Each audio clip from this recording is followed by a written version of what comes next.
ప్రదక్షిణగా విలాసంగ Sivananda Lahari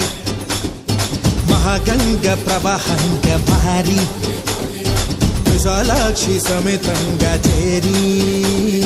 వరాలిచ్చే గాజీపురి